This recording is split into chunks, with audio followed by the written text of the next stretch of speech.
Il a été démontré par plusieurs équipes de recherche que nous sommes des poussières d'étoiles. Ça veut dire qu'une partie de notre héritage se trouve dans le ciel.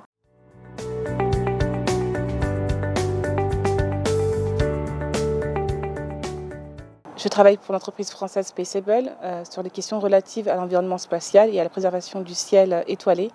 Donc l'environnement spatial, c'est en gros protéger la banlieue autour de la Terre, qui est pour le moment polluée par ce qu'on appelle les débris spatiaux. Donc ce sont des engins artificiels, donc issus d'activités humaines autour de la Terre et qui s'accumulent avec le temps. Et ça représente deux dangers. Un, dans l'espace, puisqu'ils peuvent rentrer en collision avec d'autres objets opérationnels et dont nous dépendons aujourd'hui.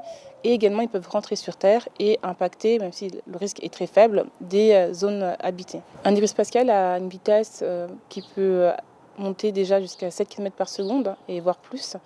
Et donc, ça veut dire que même un petit débris peut avoir des conséquences fatales pour un satellite en le percutant à un endroit extrêmement sensible, tel que l'endroit où se trouve le système de propulsion. Dans le cadre de la ville albertine, je travaille sur les missions Apollo et les roches lunaires qu'ils ont rapportées.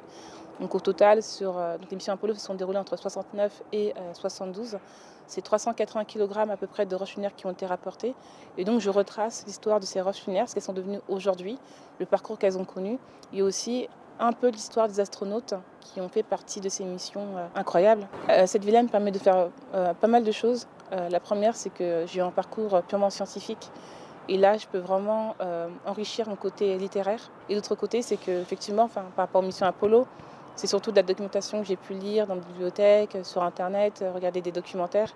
Et là, j'ai vraiment pu rencontrer des personnes qui travaillent ou qui ont travaillé sur ces missions. Alors, je compare les ciels par rapport au nombre d'étoiles qui sont observables à l'œil nu. Et donc forcément, Marfa a une place assez haute dans mon classement.